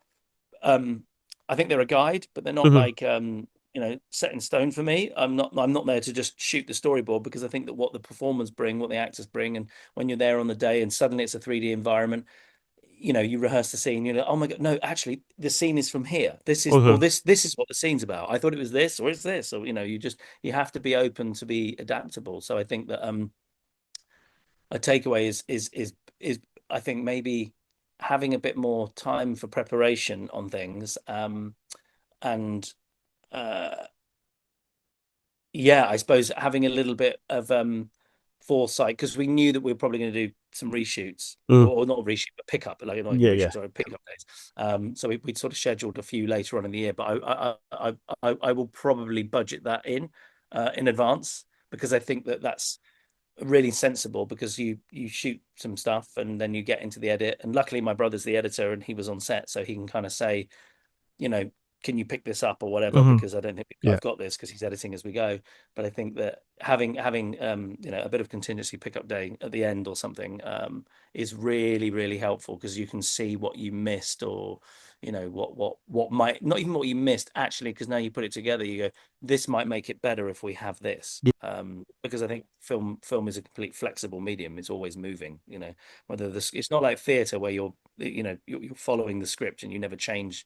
You don't change a comma usually, but I mean, on film, everything is movable and changeable, all the time. I mean, I find it amazing how the Mission Impossible films sort of start almost with no script and just, and they're rewriting it as they're going. It's kind of unbelievable, but like we know the stunts, we just figure out how we get between them. Isn't it? Yeah, I think that's how they start, isn't it? Yeah, because actually, Alan Calton, who plays Eric in the film, he was in the final Mission Impossible, and we had to battle to get him out of that for this. And it was obviously during sort of the opening, when COVID was sort of still very much rife, but the world had opened up a little bit, so we're all masked and all that stuff, and distancing, and couldn't be near each other and all that. So you had all that to contend with, plus trying to get Paramount to allow him out for a few days to do our film. But he was saying on that, it's he was on it for a long time, because he didn't know when they were going to be used or not, or because they were changing things so regularly. Yeah, well, that's the funny thing. I'm glad that you're continuing on, because I thought, like, you were like, well, after that, I'm going to go back to being an actor, because I missed my trailer, and just hanging around, like I'm so bored. I'm just sitting here for hours waiting to be on, to get called. I have nothing to do, and then you're like, well, on the other side, there's a guy pulling his hair out. It's trying to do so much in a short period of time. Yeah, I suppose directing the film has given you a greater appreciation from an acting perspective as to what the director needs from you. Yeah, I mean, that part, the acting part is probably where I feel most comfortable, working with a bunch of actors, because I've been there, and I know, like, I think sometimes I think it's when I heard Spielberg say it, I felt a lot better when he said, sometimes I think that my favorite moment is when everyone turns to me and goes, Stephen, what's next? And he's like, I have absolutely no idea, but we'll find it. Yeah. And I feel that way quite a bit, because sometimes the story, I think, tells you what it needs to be. I mean, when I'm directing a play as well, you have an idea for a vision, but you're investigating. You're basically testing the material, and you're testing what works or doesn't work, and you're going down all these different paths and trying to find what's the right, your golden brick road, your yellow brick road. You're trying to find that. And so I've always got an enormous appreciation for actors, and because I know what I'm asking. So if you're asking actors to be out in the cold, in the water, I know what that feels like, and it's tough. It's not pleasant when you're trying it, because you end up being like, I'm just cold and I'm not really thinking about my acting anymore. I'm just like, I am so cold, I can't really think about anything else. Yeah. So it's trying to limit everyone's, I don't know, uncomfortableness, I suppose. But I love working with the actors, because it's sort of they come. I mean, everyone comes with ideas, and I think that they're the ones up there doing it, and they want to make sure it feels as real and connected as possible. So it's you've got to listen to them as well, and you find sort of happy medium. I think it's when you're like, it's this, and you come here and stand here. That's probably when you get problems because actors like logic. They like to go, well, why would I do that? Why do I? If you can't tell me why I'm doing this, if there's not a reason why, then we're going to have a problem. So you've got to try and find, I think something based in some form of logic or a reason why. What's your previous circumstances? Why are we doing this? So, so the most asked question is why. I think you have to be prepared to answer why. Because I said so. That's the parental answer. I said so. Move on. Yeah. Move on. Oh my goodness! I mean, sometimes you have to go. Look, I need you to be here for this. I could spend hours talking to you about why in the edit, but just trust me, this is what I need you to come here and turn this in, because otherwise, Look, we won't keep you for much longer, but before I let you run, I wanted to pivot for a second and ask you a question that benefits us more than anything. And I know you've produced and directed, I believe, a lot of podcasts, and I think you're the first podcast director that we've ever had on the show. I want to know, are there any pet peeves that you have when you listen to other podcasts? God, that's a good question. Take note, pen, take note. Yeah, take note. I thought you were going to ask, do I look fat in this? But this is we know the answer to that. Oh, you guys are great. You know what you're doing. You're professionals. It's brilliant. No, I think trying to keep the conversation flowing. I suppose it's when it I suppose veers off into something that's not really interesting and becomes about your He loves a good tangent. I tell you what. Yeah. No, but if it's related, I think if it's related, it's never related. It's never related. In 1986, I ate this bad pickle. It was sick. Hey, unless you're a great raconteur and you have great stories, which some obviously do. I'll give you that. Oh, you are that, sir. Well, there you go. I mean, the truth is there are no rules, are there? You keep, people break them, and then we go, oh, that's amazing. So it becomes the new standard, doesn't it? Yeah. We had to set a standard, but yeah. No standard. We certainly followed any.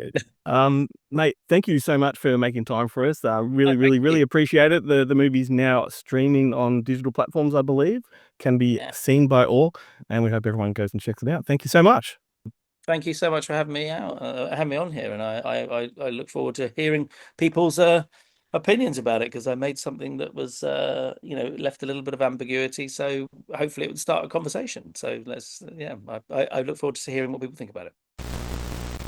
2017, Australian legalizes same-sex marriage. ML sales skyrocket. Now, if I was you, I'd be saying something like, the year is 2017. I was masturbating. Because I could apply that to any given time. That's right. And it would be true. All right, let's talk Once I discovered it, Glenn, I never stopped. I never looked back. None of us do. None of us do. I'm trying to find... We've really gone on a tangent. I'm trying to find somewhere to go with that was funny, and I just haven't got it. So let's just move on and talk about the movies from the year 2017, and I'll go through the box office. In fact, I think you've got a little you got to shed some light on the box office stuff, don't you? Well, you look... What's been happening as we've been doing this is that often a film will appear in multiple years. And I've never understood why that happens. Mm-hmm. How can a film be released twice? Yeah. But it's because Wikipedia, the source of all knowledge, lists its festival release, and then it will include its regular theatrical release. Yeah. It doesn't have a subcategory. It just throws them all in. I mean, at work we used to do our yearly top 10 lists, mm-hmm. and it always used to throw me for a loop, because I do watch a lot of movies at festivals, and I get screeners for things, and I would want to include them in my top 10, but technically they're not starting till like January next year. Every single year we do our top 10 of the year, and we're always umming and ahhing about, well, this one, does it qualify? Does it not? And luckily, now that we're at that period of time where I jumped on my email and I tracked down my old sent emails, and I found my 2017 top 10 list. So I'm like, that makes it so much easier to do. Fantastic to do this, but I have changed it up. I was about to say, did you look at them and go, why? Yeah, there at times they are changing, because there's some that I'm like, I don't even know what that movie is. All right, so let me go through the global box office here. The top 10, starting with number 10, Wonder Woman. Number 9, Thor Ragnarok. Raw Ragnarok. You've developed a lisp. Yep, well, I've had one since birth, mate. Number 8, Guardians of the Galaxy 2. Number 7, Wolf Warrior 2. That's an interesting one. That's an international sort of, I think, Chinese production. Never even heard of it. So it was obviously big enough to make the global box office. Number 6 is Spider-Man Homecoming. Number 5, Jumanji Welcome to the Jungle. Number 4, Despicable Me 2. Number 3, Fate of the Furious. Number 2, Beauty and the Beast. And number 1, Star Wars The Last Jedi. So that Wolf Warrior one, that was it's directed by a guy called Wu Jing. He's an actor, but it also had Frank Grillo in it, so that's weird. Yeah, and isn't 2017 the year of The Wall with Matt Damon? Yes. I remember that not being that was the Great Wall. The Great Wall. But it's also the year of The Wall, the war film. The Wall, yeah. But I don't think The Great Wall was the hit they wanted it to be. No. At least in America, they were doing these things to be big hits in China. Yeah. And then I think what Hollywood found out was that it doesn't matter that you made $20 billion in China if China aren't willing to let the money out of China. Yeah, that's right. But also, like, put in a big Hollywood actor in those makes no difference whatsoever. Like, those things work just because they are what they are. Yeah. All right, let's go through some movies before we try to. But hey, what are you trying to say about Frank Grillo? Well, yeah, he's a big star. Well, clearly, he's the reason that made the global box office. Yeah. This is the year of Underworld Blood Wars. Monster Trucks. I actually really like that one. We had Split. Triple X, The Return of Xander Cage. A Dog's Purpose. How good's a Dog's Purpose? Resident Evil, The Final Chapter. The Space Between Us. Lego, the Batman movie. King Arthur, Legend of the Sword, Left Foot, Right Foot, fucking great film. Bad Batch, Baby Driver, Ghost Story, Devil's Candy came out this year. Yeah, sure did. Get Out for the second time because that was on last week's as well. Life, that science fiction alien. As opposed to the Eddie Murphy banger. Yeah. Martin Lawrence. I know it would be a hit movie. Martin Lawrence and Eddie Murphy in prison in the 30s. And here's the twist. Eddie Murphy plays more than one character. No one saw that coming. Colossal, I think, came out this year. Going in Style was a big one for my parents. That's right. The Cure for Wellness. Chips. The Marine 5. Zookeeper's Wife. The Lost City of Z, Unforgettable. Alien Covenant. Baywatch. Baywatch. I love Baywatch. Interesting ones, yeah. I don't know if would it have made my list? War Maybe. Machine, Pirates of the Caribbean 5, Captain Underpants. That's your nickname, my friend. But I don't wear underpants. 47 Meters Down. That's your other nickname. Book of Henry, The Big Sick, The Beguiled, Okja, The House. There's so many. War of the Planet of the Apes, Dunkirk, Atomic Blonde. I could keep going. Atomic Blonde is actually my nickname. That's right. It's wishful thinking, my friend. Yeah. So, I mean, there's tons more I could read through, but do you want me to? No. Flatliners? Not at all. Okay. Alrighty, so... Flatliners remake, that's where you kind of ended it. That's where we'll pivot and we will talk about our favourites. I've got 1, 2, 3, 4, 5, 6, 7 listed here as potential favourites. Oh, I really struggled with this for you. If you can guess 1, I'll be happy. If you can guess 2, I'll be impressed. Yeah, I don't think so. I've got War of the Planet of the Apes. No. No. Atomic Blonde. No. It. No. The Florida Project. No, that's good though. Brawl in Cell Block 99. That's one of them. The Disaster Artist. No. And The Greatest Showman. No. Although I tell you what, that was quite an experience. I took my wife and my son to the Croydon cinemas to see The Greatest Showman. And we practically had the cinema to ourselves on opening night. But what a spectacle. Like, we were absolutely blown away by it. It's not the greatest movie, but I'll tell you what, like it was catchy. Yeah, right. It was catchy. I've never seen it. It was a good experience. But no, you probably hate the fucking shit out of it. I was just like... Who are we kidding? Come on. After Les Mis, I don't need to watch Hugh Jackman singing. I was all there for it after Oklahoma. Then Les Mis happened. Was it Rebecca Ferguson, though? She's a bit of a revelation in it. She was great. I do like Rebecca Ferguson. Yeah. Okay, so no, I had Kong Skull Island. Oh, okay. Love that one. The Lost City of Z. I was thinking about that one, but then I thought, I think I've got it wrong and it's another movie with Z in the title. No, you're thinking of the one with Margot Robbie, probably. Yeah. Yeah. No, this is the one with Charlie Hunnam, and it's like an Indiana Jones adventure film, but right. a realistic one, all about a 30-year expedition into the Amazon. So they get the shits and don't get very far? They certainly get the shits, but no, it's more that they have to keep coming back because he has a belief that there is a lost city, but his benefactors and whatnot don't believe it, and so he has to keep coming back to plead for more funding and and Yeah. his son eventually grows up and starts to take over the whole expedition. It's a great film. I always just think of John Rhys Davies saying it when he got the thing, and I filled my caftan. He's the only thing missing from this movie. From it, yeah. Yeah, it's great. I think you'd love it. The other ones I had on my list were The Big Sick. Great movie. I had Wind River, which is the Taylor Sheridan one. I had Coco, the Disney film. Yeah. That is a banger. And The Post, Spielberg one. Oh, yeah, right. Didn't like that one. Which that is, it joins, like, actually, it threads itself together with All the President's Men. They connect. They connect it. I think Yeah, it's the right. final scene of The Post is they're the all- opening scene of All the President's Men. Because they're deep throating each other. That's the thread. It's the worst joke ever. I love Well, it. I can't believe you didn't like that. Yeah, that and there's a couple of it's the Stephen that's the Tom Hanks one. Yep. And Meryl Streep. Yep. Yeah. What's the other one where they're going after the Catholic priests? Oh, is that Calvary? No. Oh, is that Doubt? No. No. It's a newspaper one again. It's the newspaper Oh, report and Spotlight. Spotlight. Yep. I always get those two mixed up. Yep. So maybe it's Spotlight I don't like, but Okay. Fair enough. Like I said, I've got to guess yours. Yeah. Yeah, I tracked down my email. Yes. But then I thought, well, look, it's just we've kind of just gone through Halloween. I'll stick to mainly horror. Oh, damn. Okay. But there's because there's like 10 plus films here. I have kept a couple that aren't horror just because they were just so good. But can you tell me if any of these were on your original list? Yeah. Okay, so going in style. Yeah, it was. Yeah. Baywatch. No. Okay. I didn't know. Didn't know that it was out. So Baby Driver. No. Florida Project. No. I've never seen it. It was one that I was tempted to try and watch. Now that you've seen Anora, which is his, and I do love Anora. Go back and watch his other films because they're great. Brawl in Cell Block 99. Yep. And Last Flag Flying. No, I haven't seen that one either. Okay. No, I had Raw. Oh, yep, which is behind me somewhere here. Somewhere there. Mayhem. I really love that movie. Yep. Another kind of Belko experiment type thing. It, the first It. First It was good. Remake. The Shape of Water. Yeah, okay. Which was, I think, was my number one film, I think, that year. Yep. The Babysitter. Fucking love The Babysitter. McG. Let's not talk about part 2, but number one was great. Number one was great. Yep. Killing of a Sacred Deer, the Yorgos Lanthimos. That dude?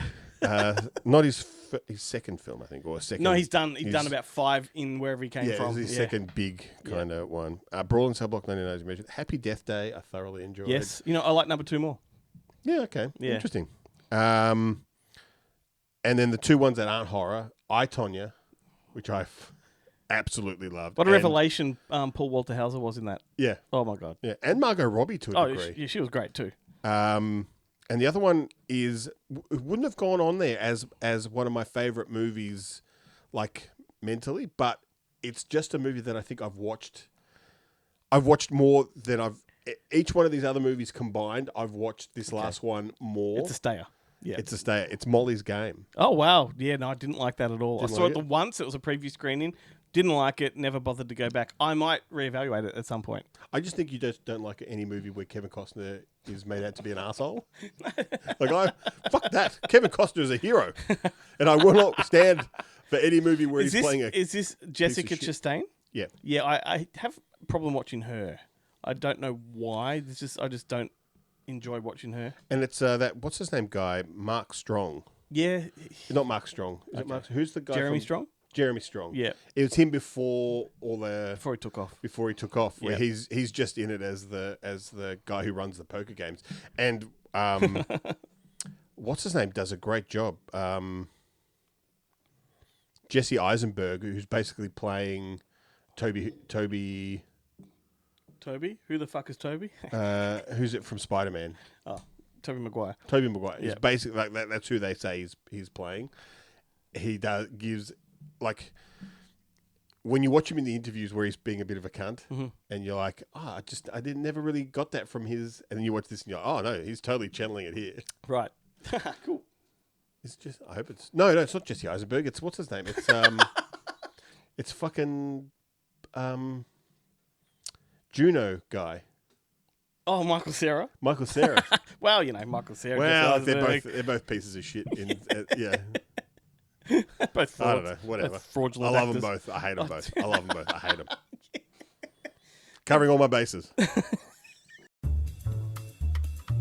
Welcome to Bonehead Weekly Fun Size, and we're tackling 2017 movies. And gentlemen, there's a lot of good movies in 2017. I don't know that there's a lot of great movies in 17. But I will say this movie is going to be one that neither one of you all think I would have picked. And it's probably not the best movie, but it is so original and it's such an original voice that I enjoyed it so much, even though it's about 20 minutes too long.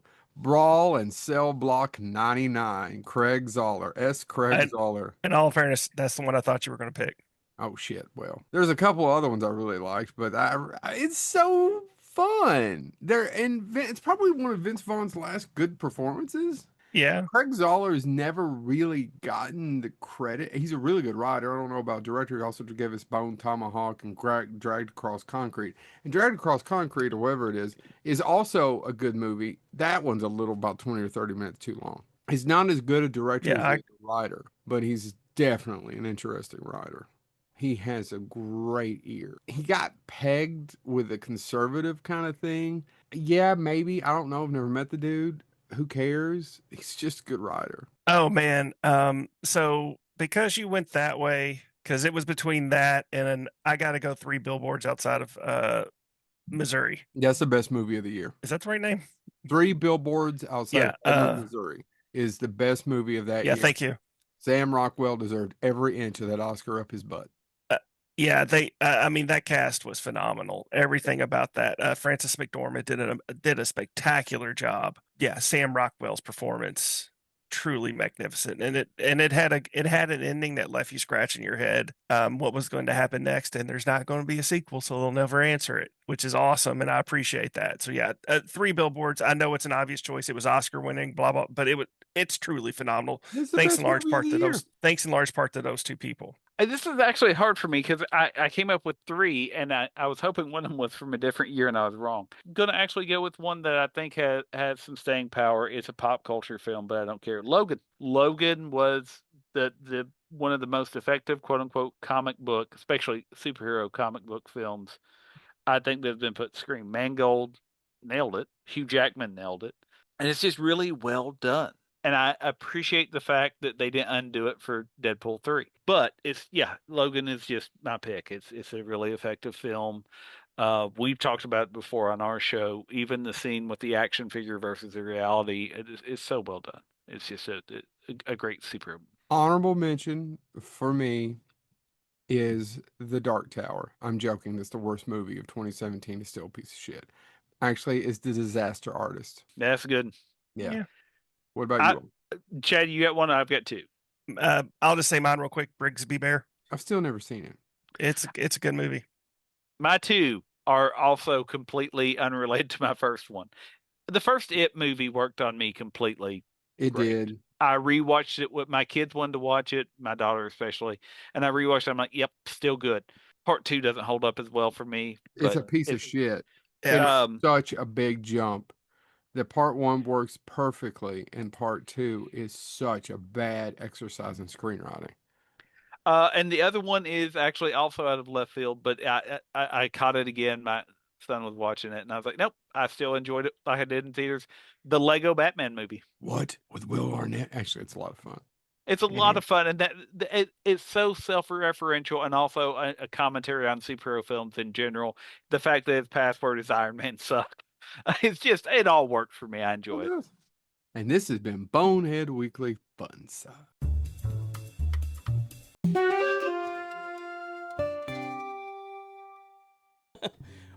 What's that, Ben? Get that smoke out of your face there. It's time for another movie battle. Yes. That would be what that was. That's what that was. It's the intro to the battle. I've kind of gone half-assed on that now. Like I just do a quick special effect. I used to go all out. I used to have an intro. Not as someone who's never actually watched the show, I've never seen any of them. The special effects. Well, I always just think it's just a really lame. Well, let me us doing sound effects. Let me just say, this whole bit is clever because there's smoke afterwards. All right. Okay, it makes a lot more sense now. It's just digital smoke that doesn't waft with my hand, like it just dissipates. Anyhow, this is a part 2 battle. We've never done this list before. So we did the Gate versus Critters last week, and in that moment we decided that this week we'd switch things around and do Gate 2 versus Critters 2. Because it was supposed to be something else, I think. Yeah, we were supposed to. Never mind. Which may be next week. Yeah, it may be still. I'm not sure. But so Gate 2, 1990, Critters 2, 1988. Interestingly, though, Gate 2 was made in 88, so they were made at the same time. Gate 2 just didn't get a release until a bit later. That's interesting, isn't it? Yeah, and both have geeky gingers that return slightly older. Yeah. You know, that's interesting too. I was trying to think what was Stephen Dorff doing at that time. Yeah. Like SFW maybe? Yeah, he'd that- certainly gone on to other things. He'd lost the chub, but I mean, it was only, what was it, when was Gate? Yeah, it was 2 or 3 years later. So, like, you could have only been 12, 13. Yeah, or but 15, I think it's 16.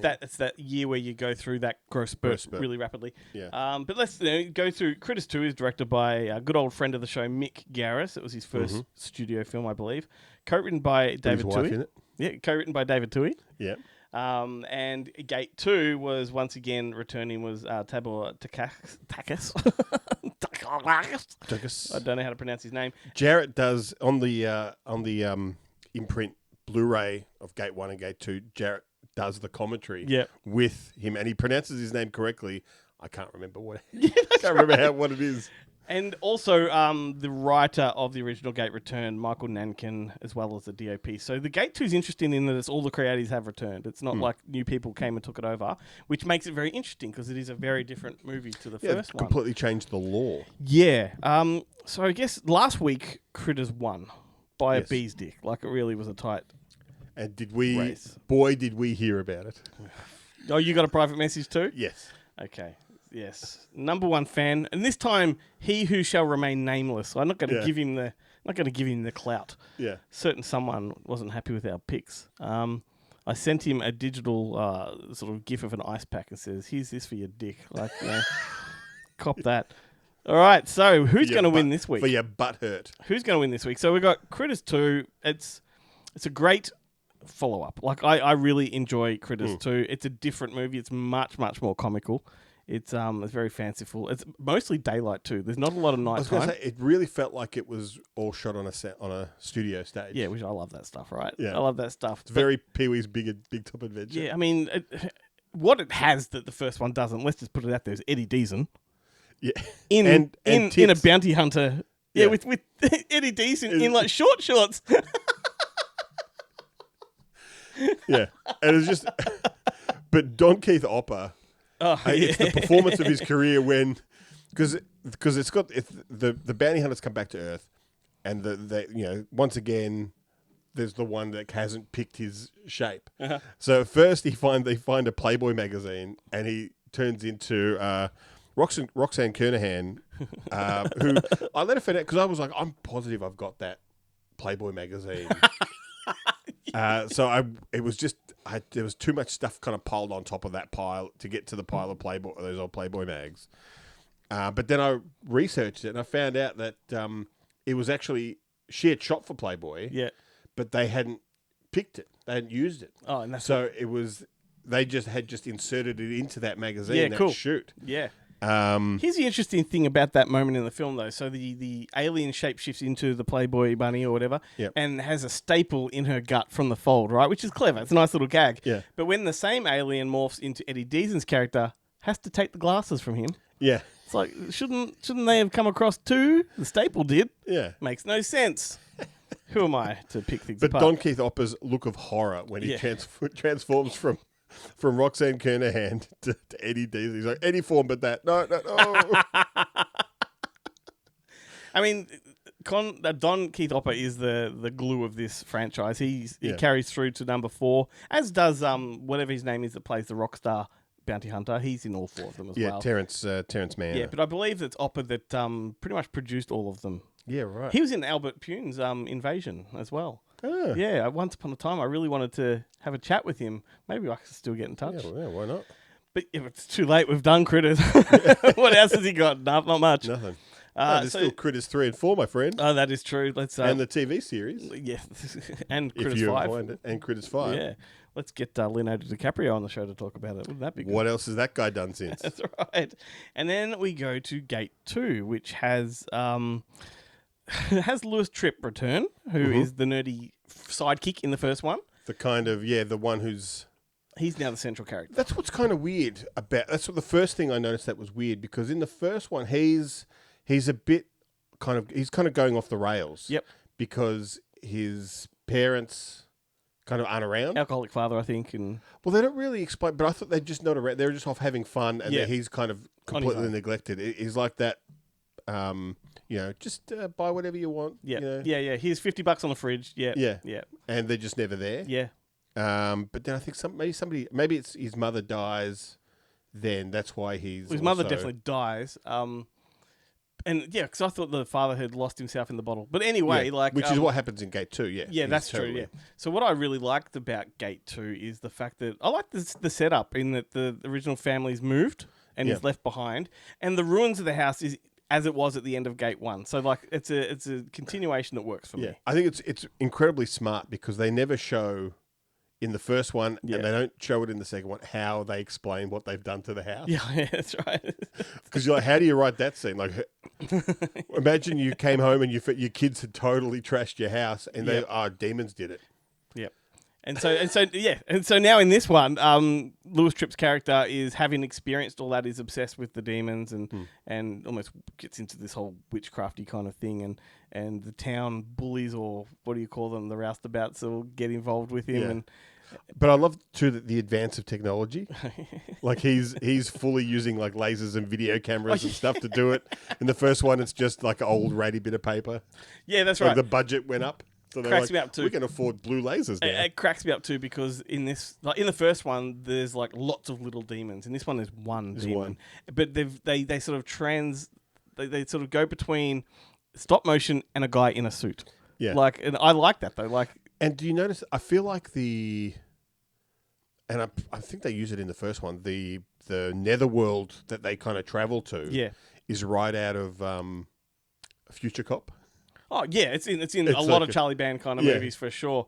And you know what? The funny thing is, that is what I like so much about Beetlejuice. I think it's where the sandworms and stuff are. Yeah, it's almost like Alien from LA as well. You go down there, subterranean stuff.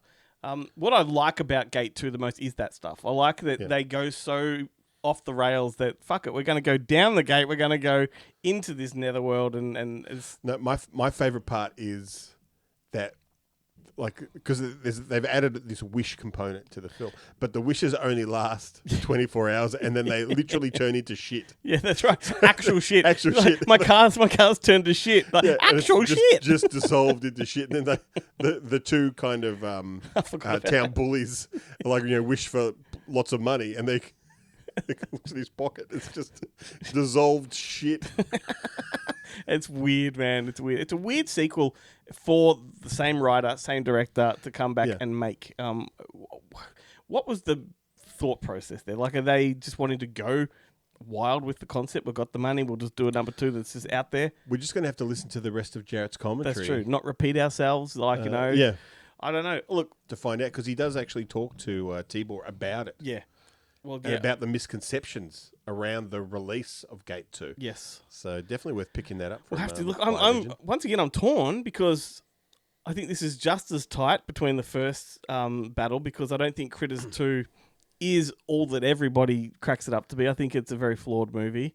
Fun movie, but Gate 2 has a sort of nostalgic place. It's a lot more...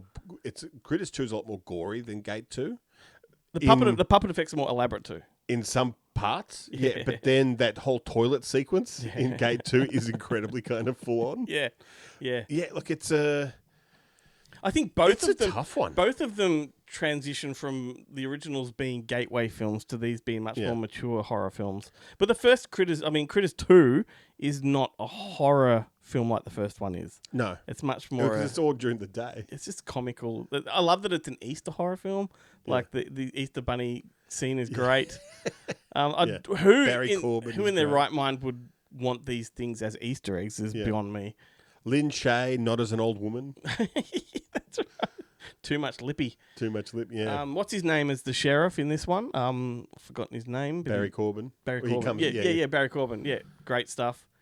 I'm almost inclined to say this is a tie, but just for nostalgic reasons, I'm going to go Gate 2. See, for me, Like if it was first half, Yep. I'd say Gate 2. Okay. But See, it's the second half of Gate 2 I like the most. that you like the most. Yeah. Yeah, it's just the look, the resolution part. Fair enough. Look, I don't look. It is a really tough one, and I would say, look, it's going to be Critters 2, just for the tits. Okay, just for the tits. Perfect reason. And look, I should mention that you've gifted me with Gate 2 on VHS. How lucky am I? And that cover, that's the Australian cover. I'll whack it on the screen for you to see properly. Bears no relation to the film itself. Don't you love it when they did that in the day? But it bears no relation, and yet it's quite a well laid out cover, like a poster design. Because you're like, once you've watched the film, you're like, hang on a second, the gate is your soul. There's no actual gate. But what else are you going to do for them? How do you show someone's soul on the cover of the VHS? I do much. They knew what the punters wanted. much prefer that grave looking up with the claw image, which has been on the screen for the whole conversation. So there you go. Okay, so it's a tie. Yeah. Okay.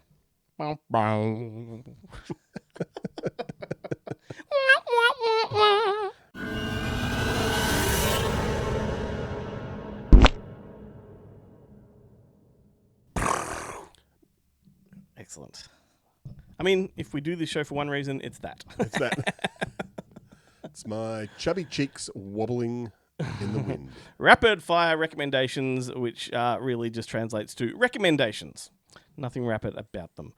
Alrighty, it's the end of the show, so we get to talk about movies we think you should watch. And if you do get to catch these, jump onto our socials and leave a comment and let us know what you thought of them.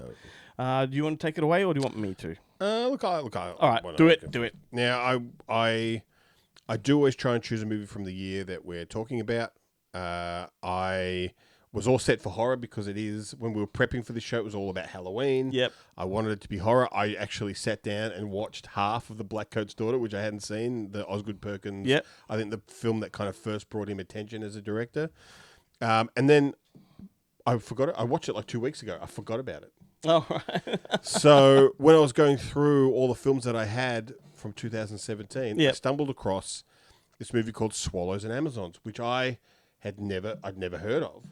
But it is based on a children's book, a very famous English children's book by Arthur Ransom. And there's been like a couple of TV series. There's a movie from the 70s that they made. I know the 2016 version. And when I saw that it's a kind of a period set children's adventure movie. I know why you're into this one. And then Kelly MacDonald was in it. Yeah. I was like, I couldn't not watch it. And it is plenty of fun. I was like, after I watched it, I enjoyed it so much. It's basically just these kids who travel from London up to somewhere in the kind of Lake District, and it's not a real place. It's kind of an amalgamation of Lake Windermere and a couple of other places in the UK, where they're staying with their mother while their father he's the captain of a boat in Hong Kong of a warship, and I think this is just pre one of the wars. Yep. So things are kind of heating up, but they go off to the Lake District for their annual summer holiday, and the kids, the house where they're staying, the guy has a boat, and the kids on the lake, there's a kind of an island, and they've always wanted to go, but they were never kind of old enough. And the father said, "Look, I'll take you next year." And the father is there, but the oldest brother, there's 4 kids, 2 boys, 2 girls. The mother thinks, okay, you can go. And so the ship that they've got, the little boat that they've got is called the Swallow. So they become the Swallows. And when they get there, they find that the island is already occupied by these other kids who are the Amazons. And so they basically have a war for this island. Yes.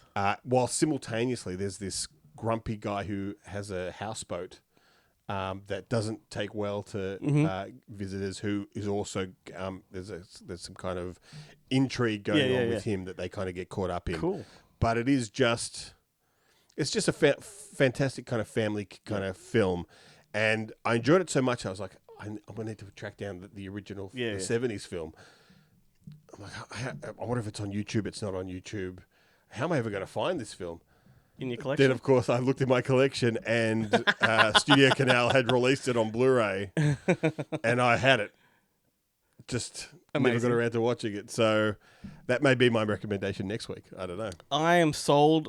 Since 2016, the poster has always appealed to me.